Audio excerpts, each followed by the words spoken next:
మధ్య కాలంలో మన జీవన విధానం చూసుకుంటే గనక రోగనిరోధక శక్తి అనేది ఎవరికీ లేదు. అసలు ఇమ్యూనిటీ అనేది పిల్లలకు ఉండట్లా, ముఖ్యంగా చూసుకుంటే పిల్లల్లో కూడా. ఏదైనా జబ్బు వస్తుందంటే వెంటనే అటాక్ అయిపోతుంది. ఒకవేళ అటాక్ అయితే అది చాలా రోజుల వరకు ఉండిపోతుంది.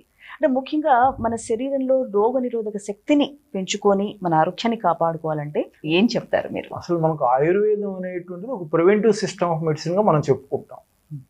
కాకపోతే కాలగతిలో ఏమైపోయిందంటే ఆ విధానాన్ని మనం వదిలేసాం.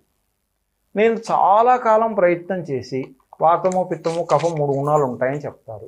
మనం పుట్టినప్పుడు ఏ నిష్పత్తిలో ఉంటే ఆ నిష్పత్తి మారినంతసేపు ఆ మనిషి ఆరోగ్యంగా ఉంటాడు. అంటే మనం తినే తిండి వల్ల కానీ, ఒక వైరస్ వల్ల కానీ, ఒక బ్యాక్టీరియా వల్ల కానీ, వాతావరణ మార్పు వల్ల కానీ ఈ 3 యొక్క గుణాల యొక్క నిష్పత్తి మారిందంటే వీడు అనారోగ్యం పాలవుతాడని ఆయుర్వేదం చెప్తుంది. కానీ ఈ 3 గుణాలను అదే నిష్పత్తిలో ఉంచుకోవాలి అంటే ఎక్కడ ఎవరు ఏమీ చెప్పట్ల. దీని మీద చాలా కాలం రీసెర్చ్ చేసిన తర్వాత మన యొక్క రాశి చక్రం ఆధారం చేసుకొని వాడు పుట్టినప్పుడు వాతపిత్త కఫగుణాలు ఏ నిష్పత్తిలో ఉన్నాయి అనేటువంటిది లెక్క ప్రకారంగా కనుక్కోవడం అనేటువంటిది ఒకదాన్ని నేను బయటికి తీశాను. అదేదో నేను కనుక్కున్నానని చెప్పను, అది మనకు ఉన్నది. అయిన తర్వాత మరి ఆ నిష్పత్తి తీసాం, ఉపయోగం ఏంటి? దీన్ని ఉపయోగంలోకి తెచ్చుకోవాలంటే ఏం చేయాలి? మనకు లవణ యోగం అని చెప్పిన ఆయుర్వేదంలో ఒక శాస్త్రం ఉంది. లవణం అంటే ఉప్పు. ఉప్పుతో రకరకాల మందులు చేసి గొప్ప గొప్ప జబ్బులను కూడా ఆ రోజుల్లో నయం చేసేవాళ్ళు. దీని ఆధారం చేసుకునో మరి వేరే దాన్ని ఆధారం చేసుకునో జర్మనీలో ఒక శాస్త్రవేత్త, ఒక డాక్టర్ షుష్లర్ అనే మహాశయుడు ఏం చేశాడంటే మనిషి శరీరం తయారు కావాలి అంటే ఏ ఏ రకాల ఉప్పులు కావాలి అని దాదాపు 40 ఏళ్ల పాటు ఆయన రీసెర్చ్ చేసి 12 రకాల ఉప్పులు అవసరం ఉంటుంది అని చెప్పి నిర్ధారణ చేశాడు.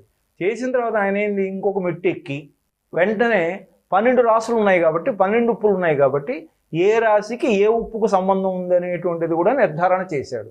అక్కడ వరకు చేయగలిగాడు కానీ తర్వాత దాని మీద రీసెర్చ్ జరగలేదు.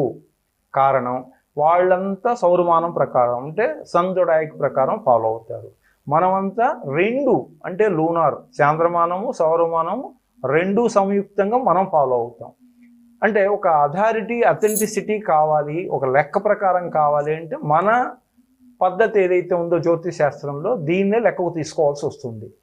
నేనేం చేశానంటే శరీర ప్రకృతిని గుర్తించిన తర్వాత ఈ 12 రకాల సాల్ట్స్ని వాడి యొక్క నిష్పత్తి ఏదైతే ఉంటుందో శరీర ప్రకృతి ఆ నిష్పత్తిలో ఈ సాల్ట్స్ని కలిపి కనుక వాడు తాగటం మొదలుపెడితే ఆ వ్యక్తికి అతి తక్కువగా జబ్బులు వస్తాయి. ఒకవేళ జబ్బులు వచ్చినా కూడా అతి త్వరగా నయమయ్యే అవకాశం ఉంది అని చెప్పి చాలా రీసెర్చ్ చేసిన తర్వాత దాన్ని అమల్లోకి తెచ్చిన తర్వాత అది చాలా బాగా నిరూపణ అయింది. ఏ స్థాయిలో నిరూపణ అయిందంటే ఒక 3 సంవత్సరాలకు మించి కనుక వాడు అవి వాడితే వాడు పుట్టుకలో శరీరంలో ఉన్న లోపాలను కూడా అది సరిదిద్ది DNA లెవెల్లో మార్పునివ్వగలుగుతాడు.